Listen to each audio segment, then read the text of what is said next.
todo lo que les voy a contar esta tarde son cosas que ya conocen. Yo lo único que voy a hacer es poner un poquito de orden sobre esas cosas que conocen. Y lo haré, no lo voy a hacer como un ensayista ni como un crítico literario, que no lo soy, sino como un lector observador que como consecuencia se ha convertido en escritor. Hablar de la muerte dentro de la literatura como personaje recurrente, tal como está anunciado que sería el tema de la charla, pues es tratar un tema inabarcable, porque es como intentar hablar en una hora de la infinita lista de quesos que existen en el mundo, pues es prácticamente imposible.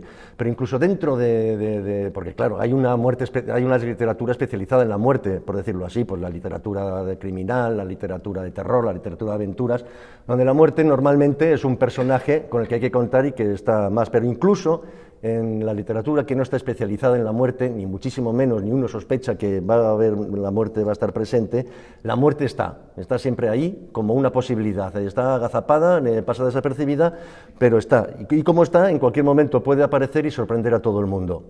Digamos que mientras exista la posibilidad de que haya un personaje que se pueda morir, pues entonces ya podemos crear tensión y por tanto hacer literatura. De hecho, yo creo que es muchísimo más sencillo para un escritor escribir un libro si tiene la vida de sus personajes en las manos, que es fantástico porque en cualquier momento se los puede cargar y entonces pues el escritor tiene este poder divino de decidir sobre qué personaje vive y qué personaje no merece la vida.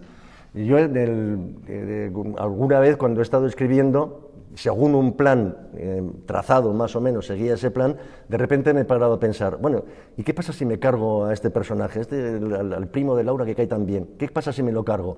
Pues me lo pienso y muchas veces pues digo, pues me lo voy a cargar. Naturalmente esto significa que tengo que cambiar toda la idea que yo tenía sobre la novela y esto es lo bueno para mí, que soy un escritor de brújula frente a los que son de mapa, que tiene la aventura de escribir, y es que te vas encontrando de repente con retos con los que no contabas, porque de repente has cambiado la historia, porque te has cargado al primo de Laura. Bueno, pues estas cosas a mí me ocurren. Una de mis novelas, que está aquí, Muerto dos veces, está claro que ahí no lo dudé, me cargué al protagonista y además una vez me parecía insuficiente, con lo cual me lo cargué dos veces. Pero de todas formas, en la charla de hoy no es la utilización de la muerte como recurso creativo a la hora de escribir una historia, ni ninguna técnica narrativa. Esto no es una charla de un taller literario, esto es una charla sobre la presencia de la muerte en la literatura. Porque la muerte hemos visto que puede sorprender y que puede crear tensión, pero también sirve para crear emociones. Este personaje cuando está presente crea emociones. Por ejemplo, es maravilloso ver el libro de José Luis San Pedro, La sonrisa etrusca, cómo manipula el autor al lector con la amenaza de que el personaje central puede morirse en cualquier momento, mientras él trata de llevar una vida cotidiana, una vida normal, mientras él la llama la trusca, un cáncer que tiene, que se lo está devorando por dentro, y él se debate contra la posibilidad de que muera. Y entonces todo el libro, hasta el final, que no voy a desvelarlo por si alguien no lo ha leído y tiene interés en leerlo, pero lo interesante es ver cómo manipula el autor al lector. En fin, ya hemos visto, voy a cambiar de diapositiva, que la muerte es muy útil a la hora de escribir porque puede sorprender, crear tensión, manejar emociones y, por supuesto, te puedes deshacer de los personajes más molestos. Pero vamos a hablar de la muerte, ya digo, como personaje central. Y vamos a ir al principio. Vayamos al principio a nuestras primeras lecturas infantiles. Curiosamente, en nuestra sociedad occidental tratamos de proteger a los niños de la muerte. Les alejamos de la muerte, no queremos que vayan a entierros, no queremos que vayan a funerales, incluso que vayan a los hospitales donde está un pariente en fase terminal. Se trata de alejarlos. Y sin embargo, en las primeras lecturas infantiles, las que nos van a formar como lectores, en los primeros cuentos, en las vidas de animales, la muerte está presente continuamente. Anda que no habré llorado yo cuando mi madre me regaló con 7 años La vida de animales salvajes, cuando muere pues la madre de Inkosi el león, o de la madre de Timur el tigre, de Rajal el elefante, de Gogol el pingüino, Risca la foca. Bueno, pero es que todos estos libros, en las primeras páginas, los padres ya estaban fulminados, no llegaron a la página 20. Entonces, esto es algo con lo que hay que contar. fijaros, por ejemplo, Bambi. Si no muriera la mamá de Bambi en los primeros minutos, me refiero a la película, pues sería otra historia muy distinta. Esto es para que nos vayamos acostumbrando a que la muerte va a estar presente en nuestra vida de lectores. Es como decir, no, ¿os habéis fijado lo que le ha pasado a mamá de Bambi? Que ha muerto. Bueno, pues a partir de que te mueras tú, todos los personajes que leas van a tener el peligro de que se mueran. Esto puede causar traumas irreparables a muchísimos lectores, de forma que estos niños no vuelvan a coger un libro en su vida. Naturalmente, esto es algo que habría que evitar. Efectivamente, vemos que todos los cuentos pues tienen la muerte. El más clásico de todos, La Bella Durmiente, pues aparece y desaparece. En Caperucita Roja aparece y desaparece, en el caso de la abuela. En el caso del lobo no aparece y desaparece, aparece y se queda. Realmente podemos decir que el máximo asesino de madres es Disney, y si no, fijaros. Blancanieves, la madre está muerta. La Cenicienta, la madre está muerta. Alicia en el País de las Maravillas, padres ausentes, probablemente muertos.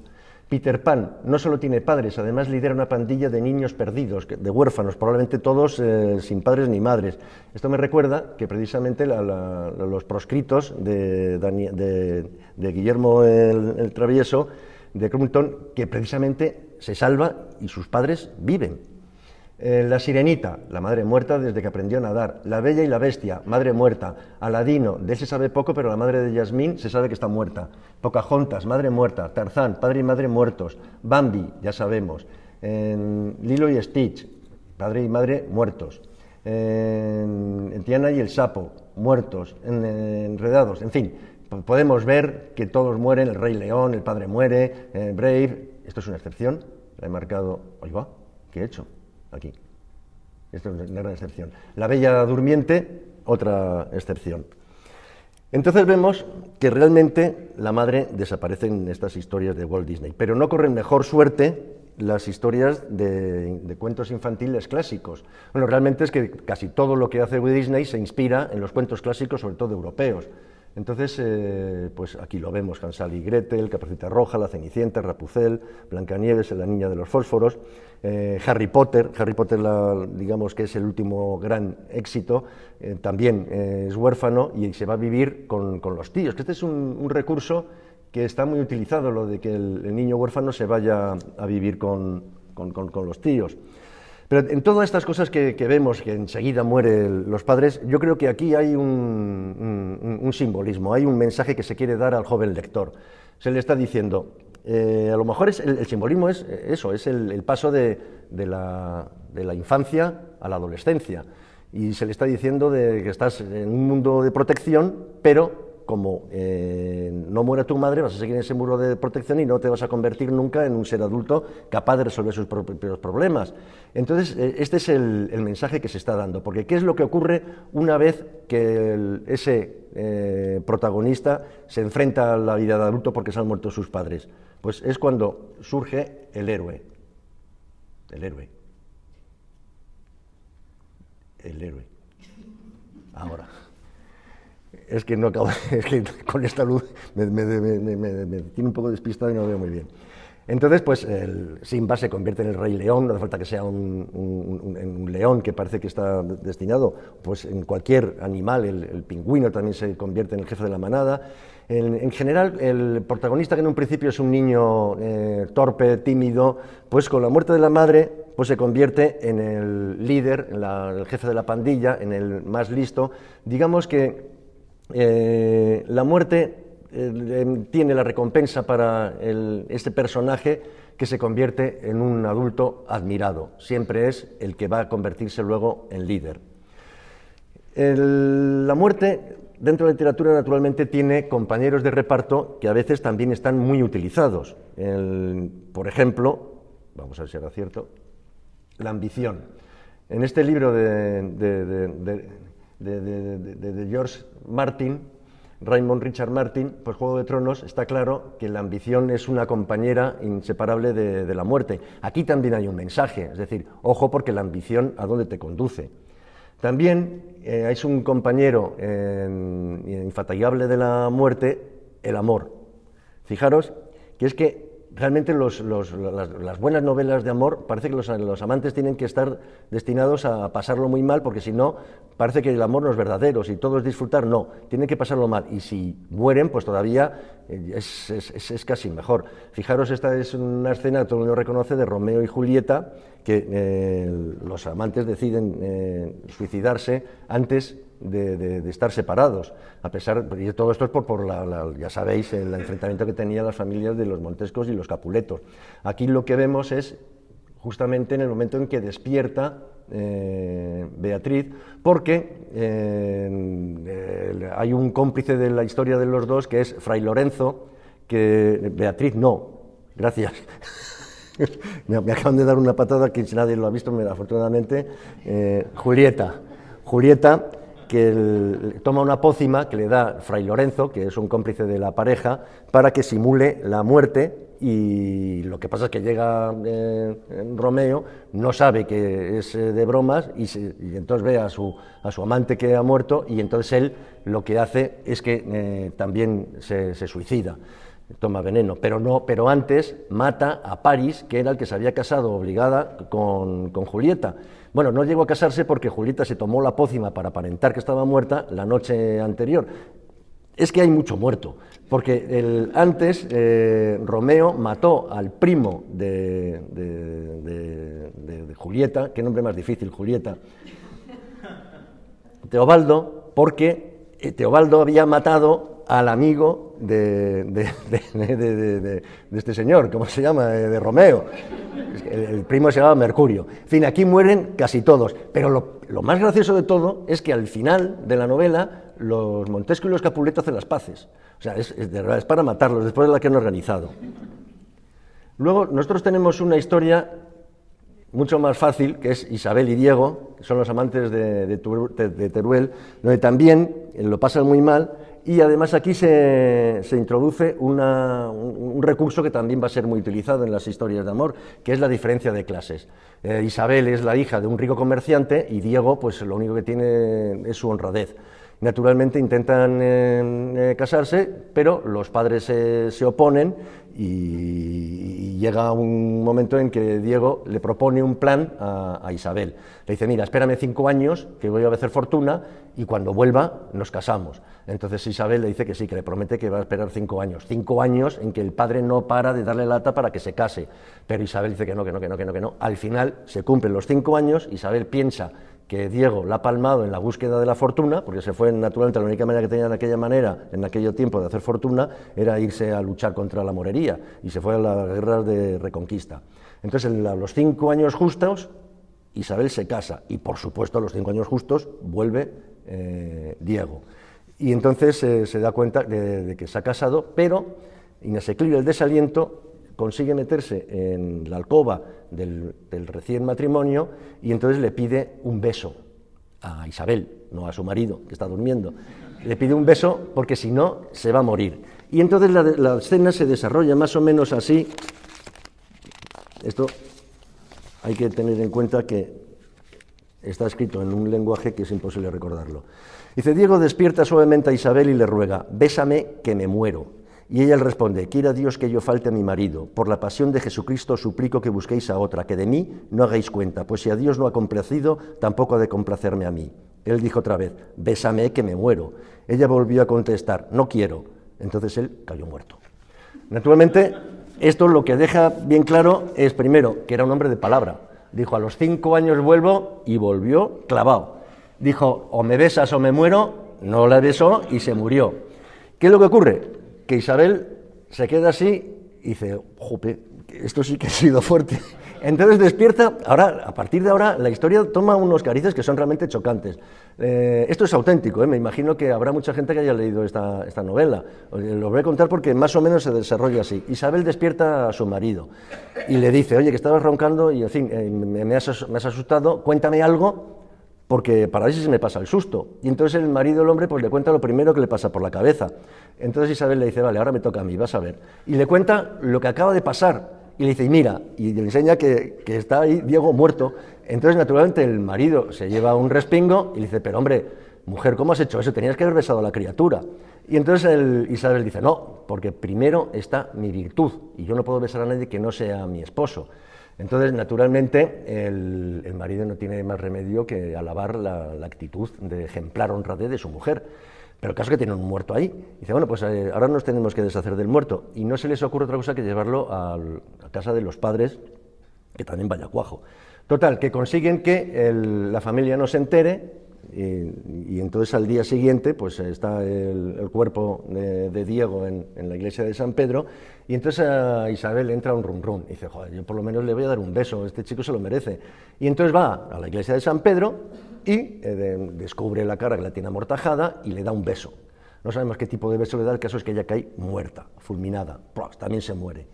Yo me imagino luego al marido de Isabel contando esto a sus amigos en el bar. No sabéis lo que me habéis pasado en la noche de bodas con mi mujer, lo vais a flipar. Bueno, el caso es que Isabel y Diego pues están enterrados en la iglesia de San Pedro, aquí los vemos, en el mausoleo de los amantes, que se puede visitar, curiosamente vamos a ver acercamiento a las manos, porque las manos no se tocan.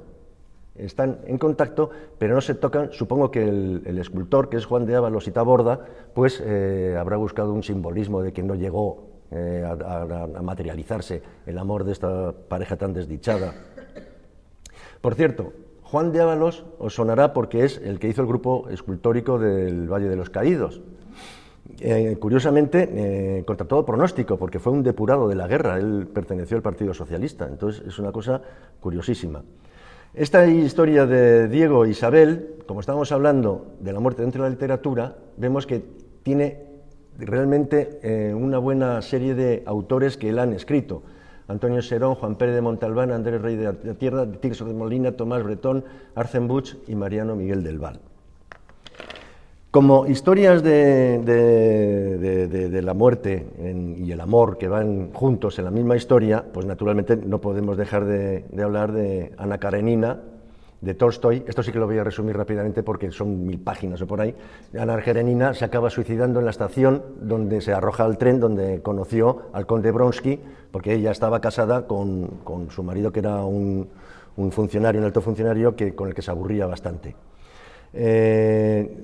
Esta es de una película que se hizo, yo creo que es la última película que se ha hecho basándose en Ana Karenina, que es de Joe Bright, se llevó un Oscar al mejor vestuario y fue nominada a la mejor música. Naturalmente, no podemos pasar de Cumbres borrascosas, que también es una historia de amor y mucha muerte, de Emily Bronte. Aquí la protagonista, Catherine, muere en el parto de la hija, que también es un recurso muy utilizado, morir en el parto de la hija.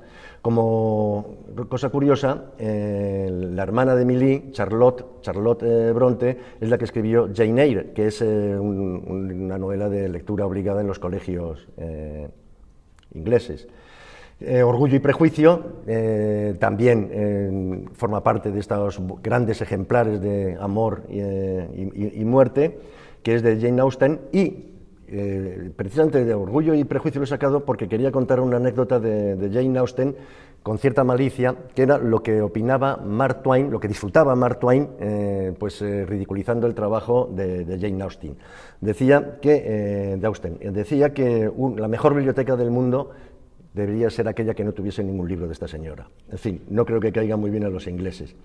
Y, por supuesto, Madame Bovary, de Flaubert. Aquí, pues vemos que Emma, que también está casada con un señor que se aburre bastante, pues tiene un amante. Por cierto, está claro que los maridos aburridos conducen a situaciones bastante desastrosas. Emma pues, decide escapar con su amante, pero su amante en el último momento se arrepiente y no se va.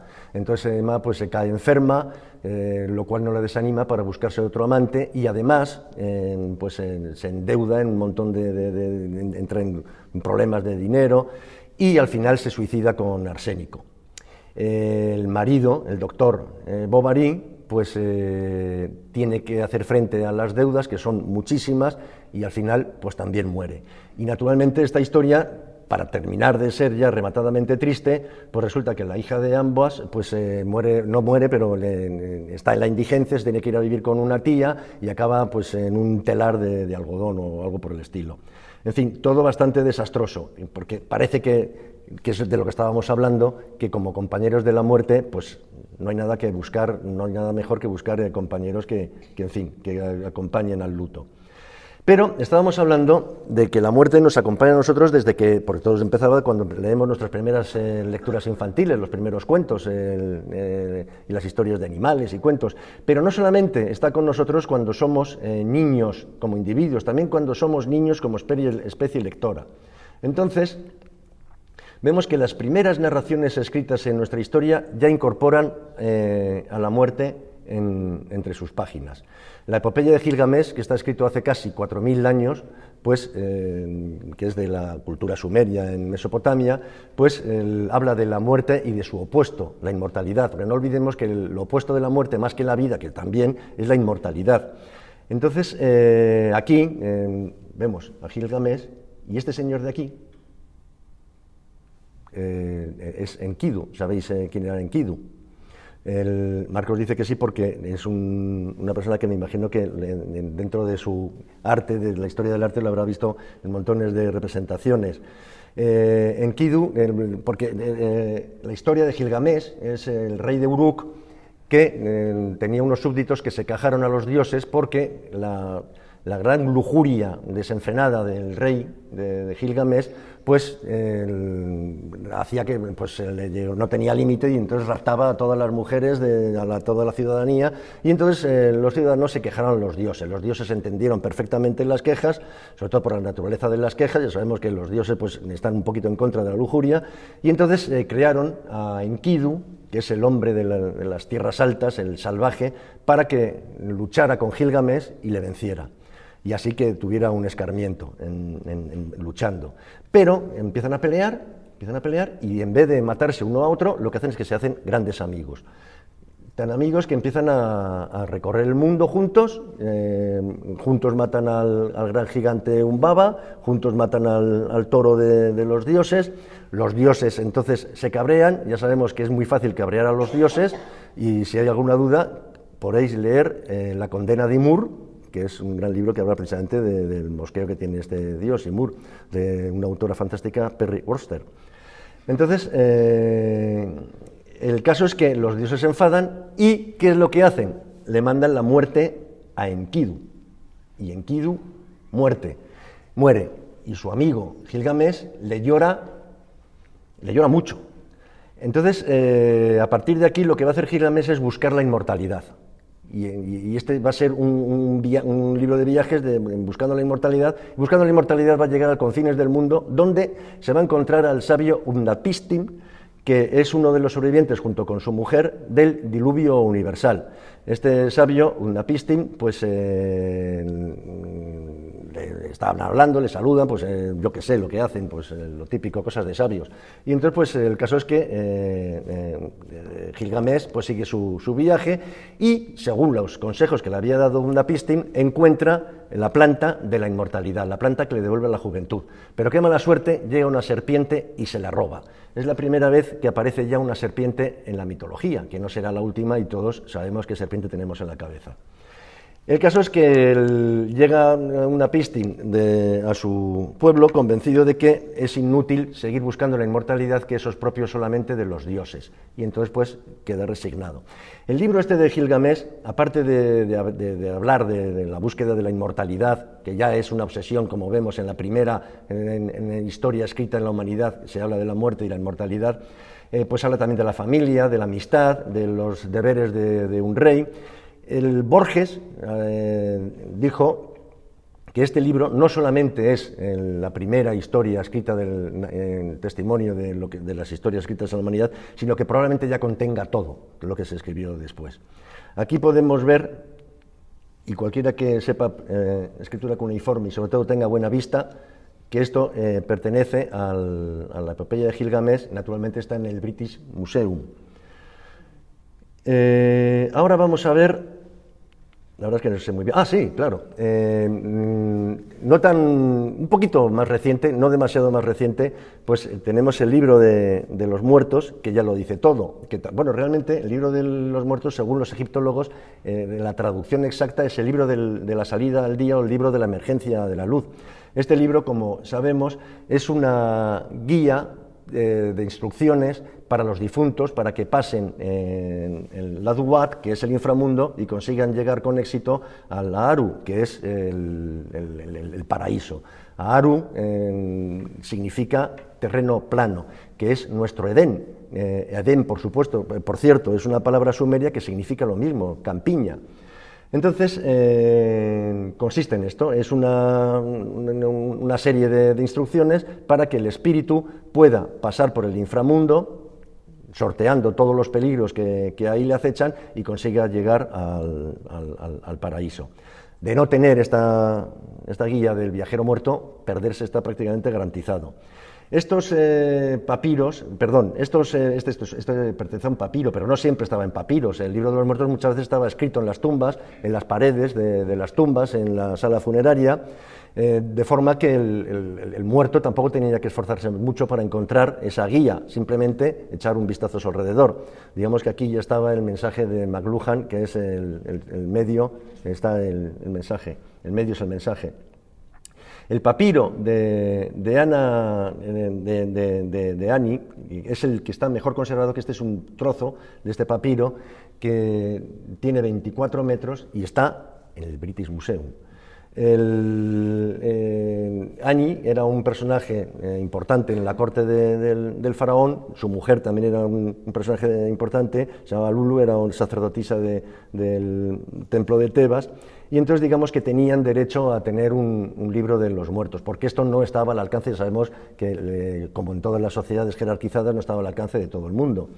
Por cierto, hay una exposición sobre la tumba de Tutankamón, que os la recomiendo, está fenomenal, y en esta tumba de Tutankamón, en la sala funeraria, hay algunas escenas de este papiro. No todas, pero hay algunas escenas que están de este papiro. Esta costumbre de hacer libros de viajes para el tránsito a la otra muerte no se acaba con esto, sino que continúa. Vemos en pleno siglo XV el Ars Moriendi, que es un tratado también para las instrucciones de cómo morir bien, con arte, según naturalmente los preceptos católicos.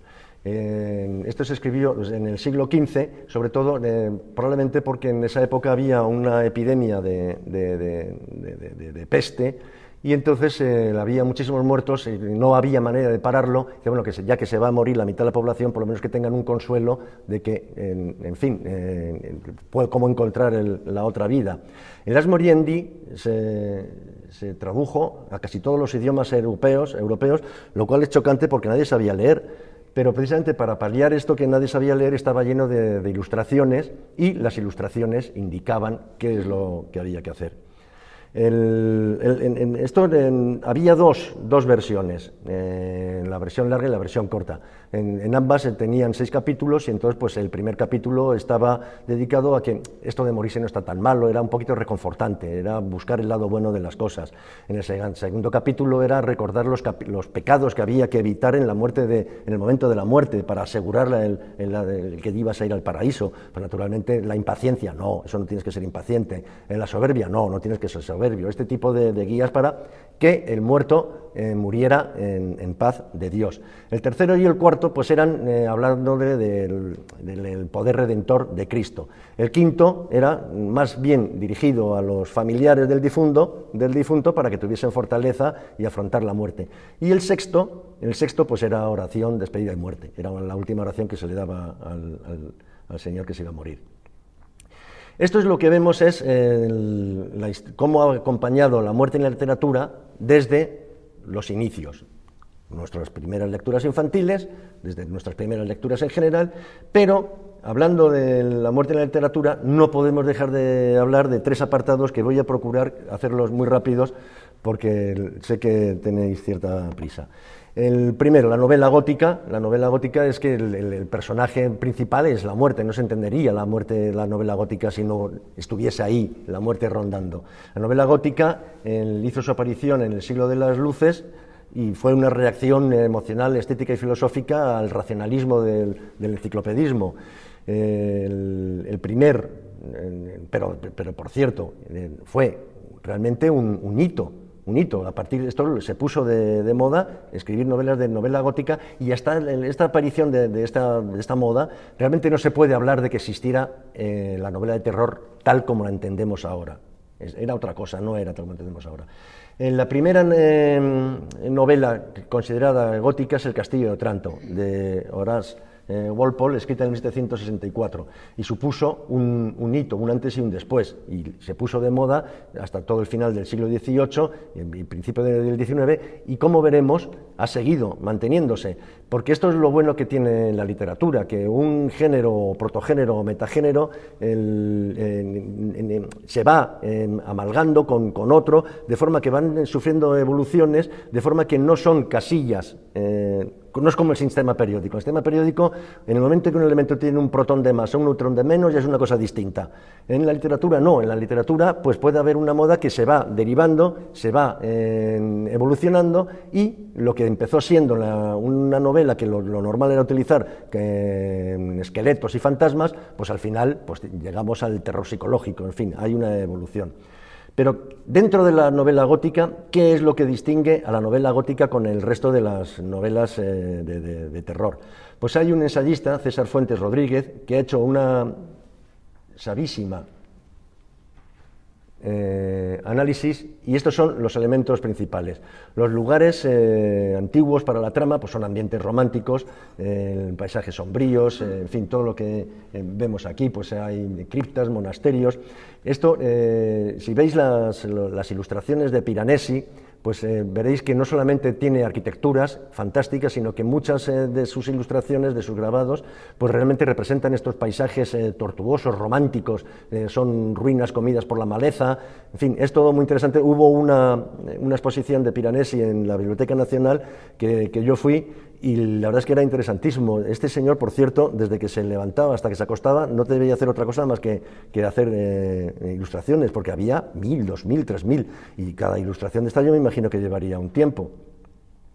En fin, luego los personajes raritos, y muy raritos incluso, porque muchas veces son esqueletos, son fantasmas, emociones desbocadas, muchos personajes pues son realmente de repente presas de emociones desbocadas, pues celos incontrolados, amores incontrolados, depresiones, miedos, en fin, tienen una carga emocional muy grande. La maldición ancestral de algunos personajes, siempre hay una profecía que pesa sobre ellos, sucesos sobrenaturales, el misterio, suspense. Esto es básico, claro, si no hay misterio y suspense, pues no se puede crear esa tensión. El erotismo oculto, siempre hay una doncella en apuros, matrimonios forzados, la entrega de la virginidad a cuenta de que si no hay peores peligros. Luego aparece la figura masculina antagonista, una figura tiránica, que puede ser el marido, puede ser el rey, puede ser un doctor perturbado. Y luego, inspiración en leyendas populares, y aquí veis que hay un gap, hay un pequeño escalón, que este lo he hecho a propósito, porque estas son las características según César Fuentes Rodríguez. Yo me atrevo, con los respetos de este ensayista, de poner una más, que a mí me parece que son los títulos sugerentes. Todas estas novelas de terror gótico tienen unos títulos que es que lo dicen todo. Fijaros, los misterios de Udolfo, de Anne Radcliffe, El monje, de Gregory Lewis, que es escueto, es contundente, es cortito, pero es escueto. El cuervo de Poe, lo mismo, es muy contundente, muy contundente. Los elixires del diablo, de Hoffman, o la leyenda del jinete sin cabeza, que es un relato de Washington Irving. Es que todas estas novelas son así, de este estilo. No hay ninguna novela que se titule El cesto de los aguacates, no, todo tiene que ser que si el descabezado y no sé qué. Como hemos visto, el terror gótico hunde sus raíces en el romanticismo. Vamos, están unidísimos. En la literatura gótica, el romanticismo está muy unido. Entonces, dentro de nuestros escritores más conspicuos del romanticismo, pues Becker, en sus leyendas, pues incluye relatos que cumplen estas características.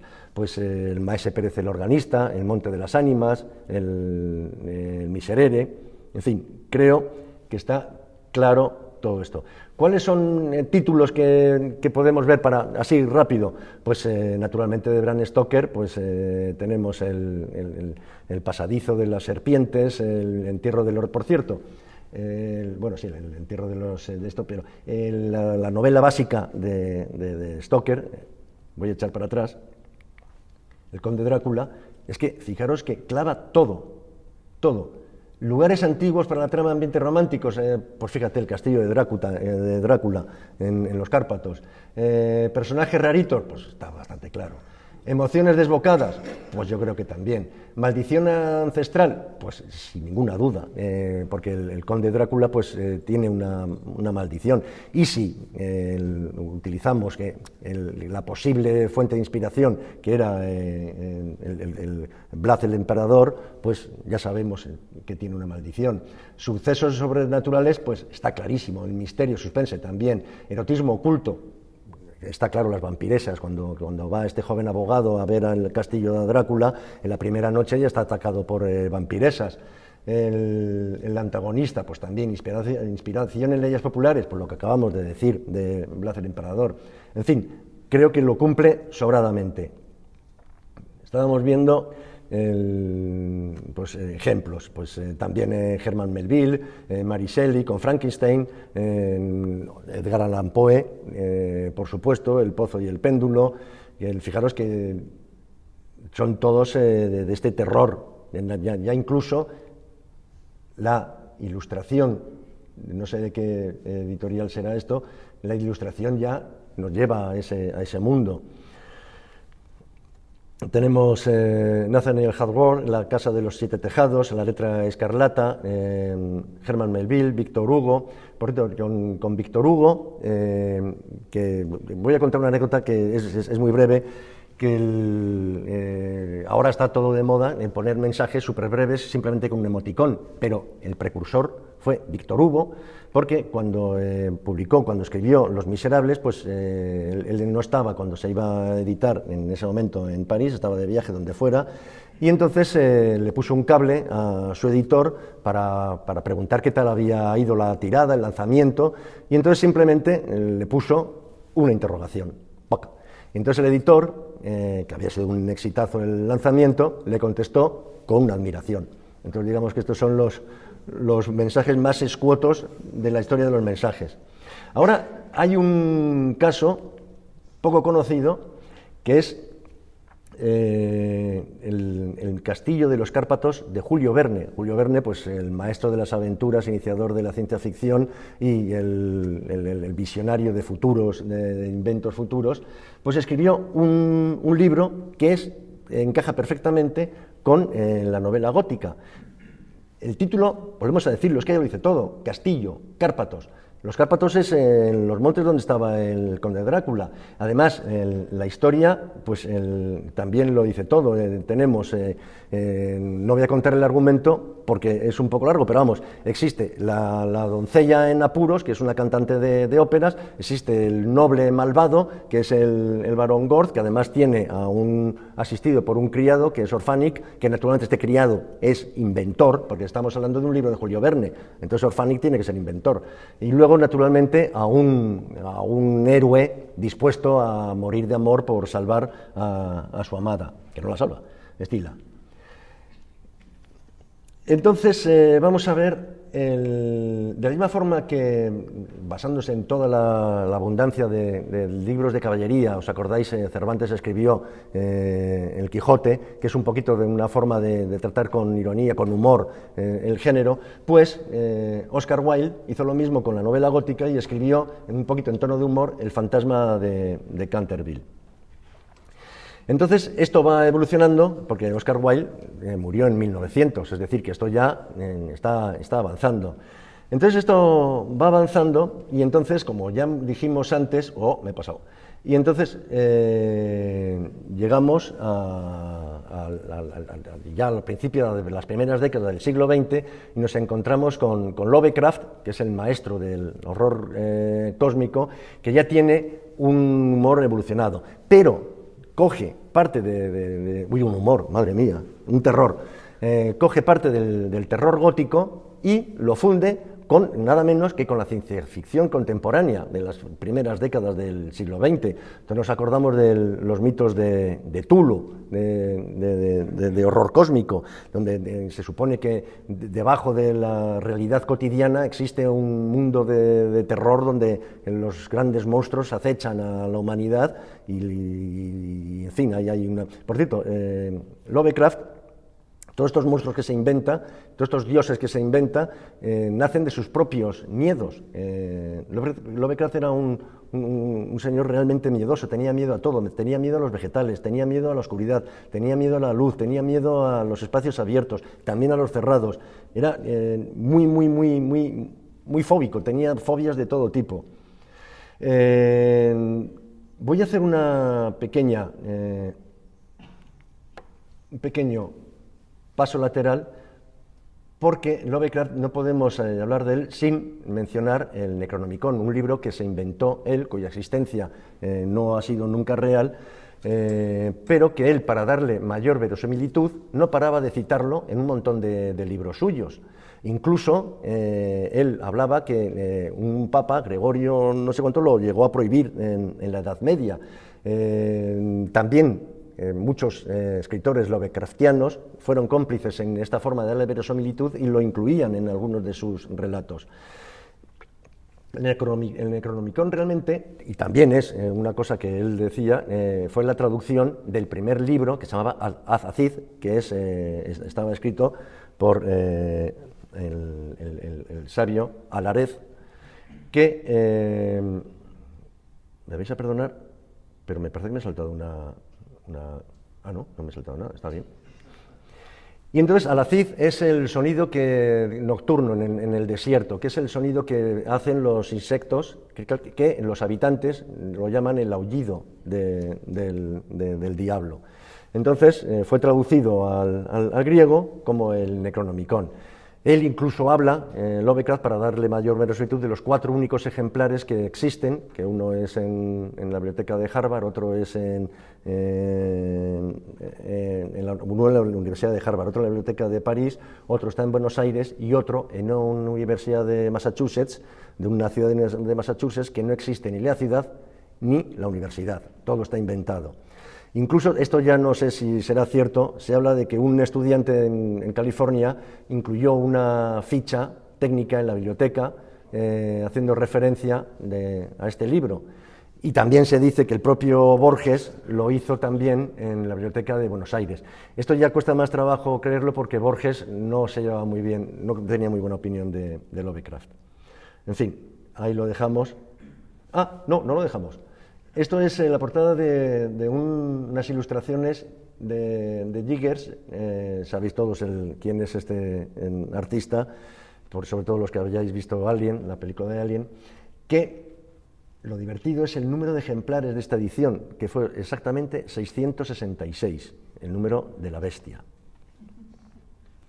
Y ahora vamos a hablar un poquito también así rápido, porque no sé qué hora es, no querría alargarme mucho, porque como me dijo mi amigo Javier Pioz, citando a Buero Vallejo, una charla no debe durar más de 45 minutos, porque en los primeros 15 la gente está pendiente, los espectadores están pendientes de lo que dices, en los siguientes 15 empiezan a pensar en la merienda de los niños, en la cena, es decir, en su familia, y en los últimos 15 empiezan a pensar en la familia del que está dando la charla. Entonces no quiero extenderme demasiado. Voy a pasarlo muy rápido, porque claro, es que he empezado diciendo que el tema es inabarcable, pero voy a ser muy rápido. En la novela negra es que merece un capítulo aparte. Raymond Chandler, el creador de Philip Marlowe, decía que la novela negra es el simple arte de matar. El simple arte de matar es un libro de Raymond Chandler que tiene 8 relatos y uno de ellos precisamente es un ensayo que se llama así, el simple arte de matar. Perdonadme si corro mucho, pero es que me da apuro no terminar por lo menos de una forma así superficial. Entonces, en este ensayo, él criticaba el tratamiento que se le estaba dando a la novela policíaca, que se había reducido al final a un simple juego de resolver un enigma. Y él reivindicaba la novela policíaca realista, en la literatura hard-boiled. Entonces, él buscaba ese realismo en la novela policíaca. Entonces, no creó, sino defendió en la novela negra. La novela negra tiene el título, tiene este origen, se llama así, aparte del luto que pasa la mayor parte de los personajes durante toda la novela, porque en las primeras novelas aparecieron en una revista americana que se llama Black Mask. Luego también hay una editorial francesa, la editorial Gallimard, que sacó una colección que era Série Noire, que también trataba este género. Aquí vemos una novela de Frederick Brown, le he puesto a propósito porque Frederick Brown era un escritor principalmente no, que también hacía ciencia ficción, lo que pasa es que también escribía novela negra. Entonces, sobre este escritor voy a volver al final, si queda alguien aquí para escucharme. Naturalmente, estaba hablando del origen de la novela negra. También se debe a los ambientes oscuros en que transcurre la acción, lejos de todos los ambientes señoriales y más refinados que tenía la novela policíaca inglesa. Pues fíjate, compara la novela negra americana con Sherlock Holmes o con Poirot, Agatha Christie, en fin, nada que ver. Esta novela, como veis, tenía unos orígenes muy modestos. Estas revistas costaban 15 centavos cuando salieron. Se editaban en papel barato, en papel de pulpa, por eso es el término inglés pulp. Bueno, esto es una pequeña anecdotilla, vamos a seguir.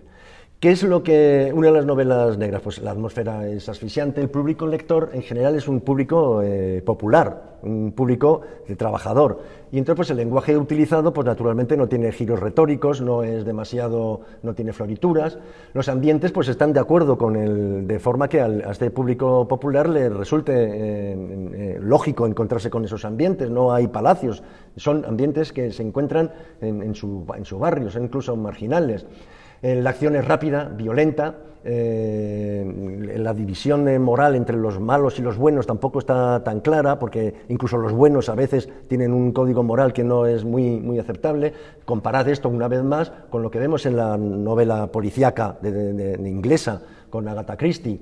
El detective normalmente incluso el propio detective tiene problemas personales, alcohol, fuma, cuando puede sexo, es un incomprendido normalmente, a veces es un policía fracasado con el que aún mantiene una relación bastante tensa, pero es un tipo duro. Es un poco esto, el hard-boiled, es el huevo duro, es que hierve mucho. Los métodos, pues ya lo hemos dicho, y luego, esto es la parte que más me encanta, el cinismo. Y el lenguaje crudo, sin concesiones, y es irónico. Las últimas novelas que yo he leído que me encantan, que es del desaparecido Philip Kerr, son de una ironía descarnada. Entonces vemos que el escritor de este tipo de novelas pues emplea un sentido del humor que el que lo sepa valorar pues disfruta muchísimo con su lectura, porque es de una ironía muy cruda, muy viva. Y además Bertie Wooster pues es un personaje maravilloso, lamentablemente ya se ha muerto. Entonces aquí vemos lo que decíamos, pues Humphrey Bogart es en Un sueño eterno, de Howard Hughes, la película, a la derecha es de Adiós muñeca, la película Adiós muñecas, con Robert Mitchum, y entonces estamos viendo aquí ya cómo son los personajes, cómo es. Fuma, aquí no sabe muy bien, pero esto es whisky. Entonces, pues vemos, son tipos duros, son tipos realmente duros. Ahora vamos a ver cómo son la novela policíaca inglesa y francesa. Pues son unos señores exquisitos, intelectualmente muy preparados, muy elegantes, con un código moral intachable, en fin, no tiene absolutamente nada que ver. Y un poquito más voy a hablar de unos escritores que tenemos la obligación de referirnos cuando hablamos de la muerte en la literatura, porque sacaron a la muerte de las páginas que escribían para asumirla para ellos mismos como un referente de vida en muchos casos, incluso como una expresión artística más. Me refiero a los poetas malditos.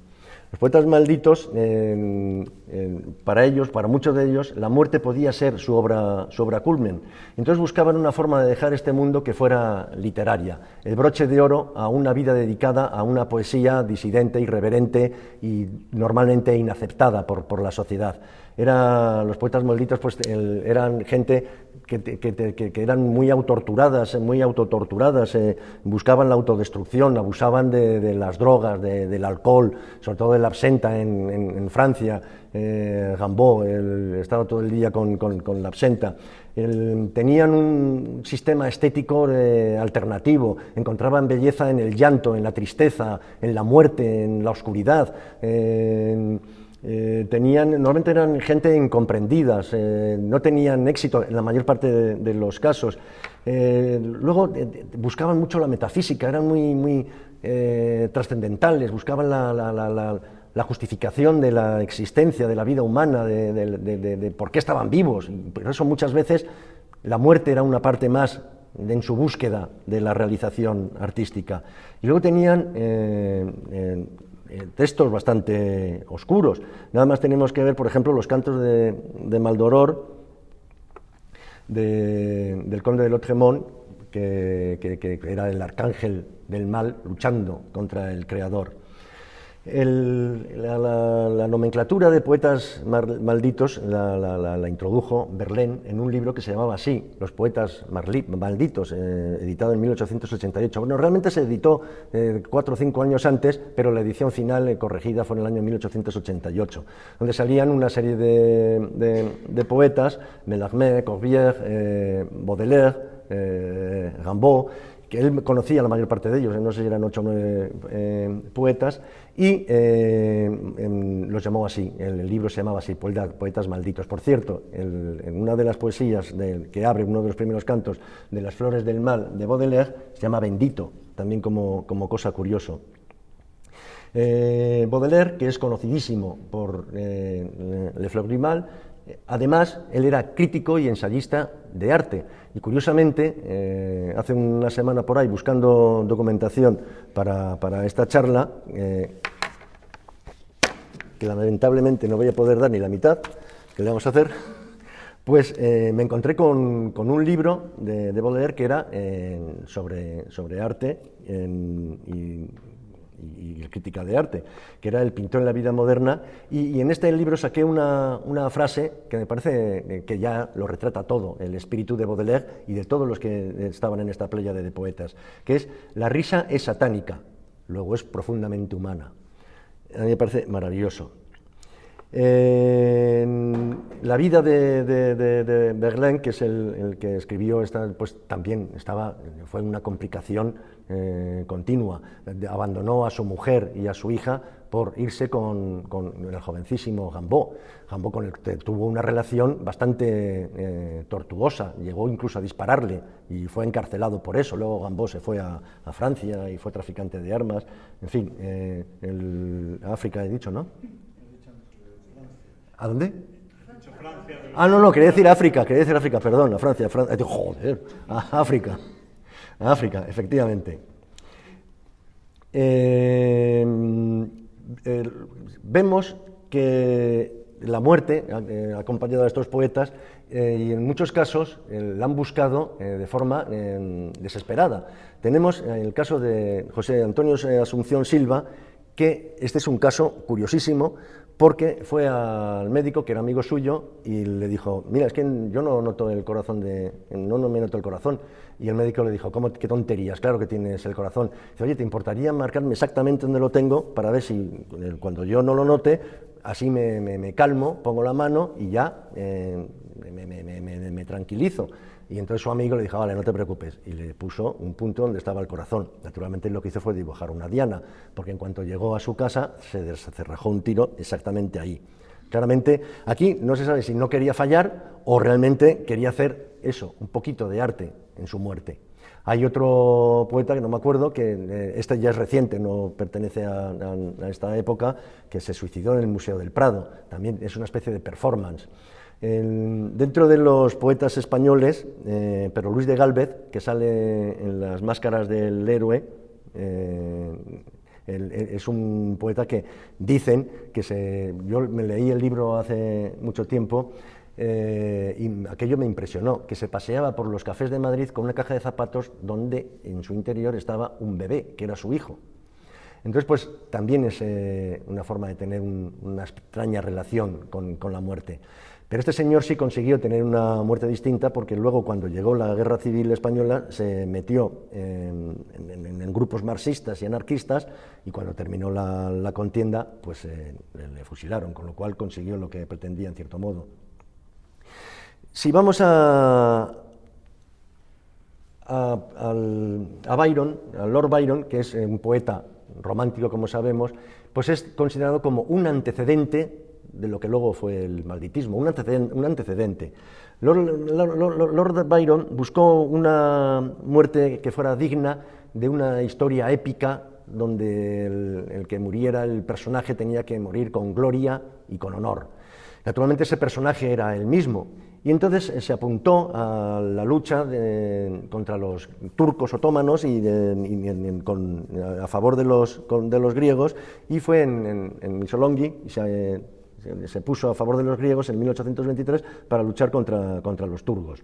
Y tanto es así que buscaba esa muerte, que él mismo se financió el barco donde iba a luchar, se creó su propio uniforme, pero desafortunadamente para él no llegó a morir de esta manera tan gloriosa, porque unas fiebres le atacaron y murió pues el mismo año, en 1823, en Missolonghi. No se sabe si fueron unas fiebres o un ataque epiléptico. Una de las dos acabó con él, porque tuvo las dos cosas, fiebres y ataque epiléptico.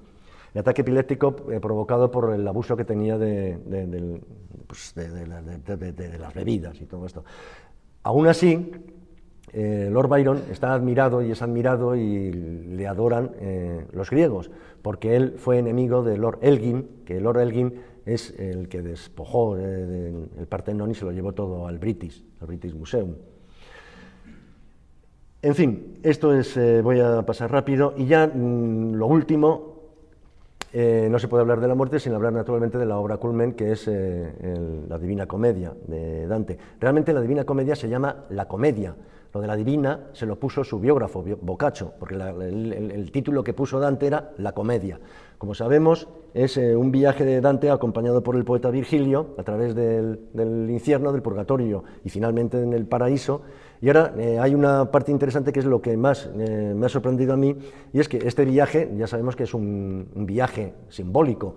Es decir, primero empieza en el infierno, que es la noche, la desesperanza, luego es purgatorio, que es el alba, que es ya la esperanza, y al final es el paraíso, que es la luz y es la recompensa, el estar ya en el paraíso. Esto es un viaje simbólico, es un viaje espiritual. Y ahora viene la parte interesantísima. Resulta que quien inspiró a Dante fue un místico sufí del siglo XII, que nació en Murcia, Ibn Arabi.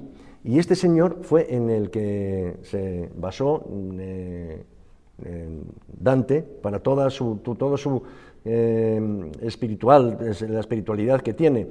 Esto, según un arabista que se llama Miguel Asín Palacios, que el propio Humberto Eco estaba de acuerdo. Este arabista es del siglo XIX, finales del siglo XIX, principios del siglo XX, y Humberto Eco está de acuerdo en que realmente Dante se inspiró en Ibn Arabi, que es del siglo XII, sufí murciano.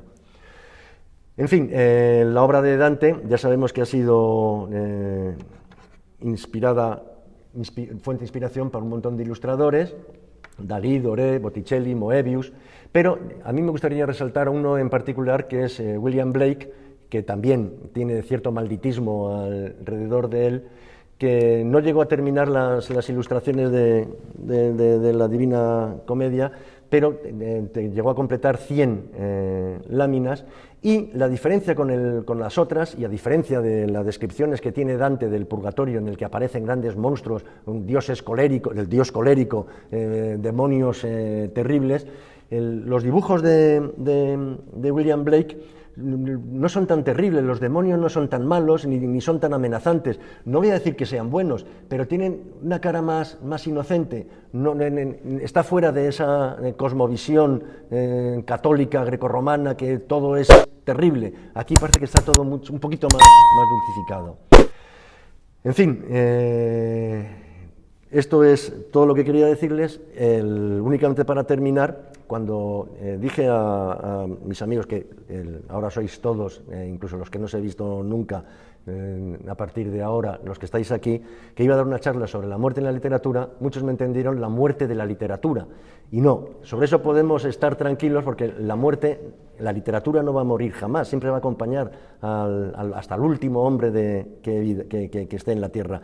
Y por eso voy a recoger, ¿os acordáis cuando he hablado de la novela negra, que había un ejemplo, que era el escritor Frederick Brown, que voy a volver a él otra vez, porque este señor escribió el cuento de terror, probablemente el más breve de la historia de la literatura, que es así.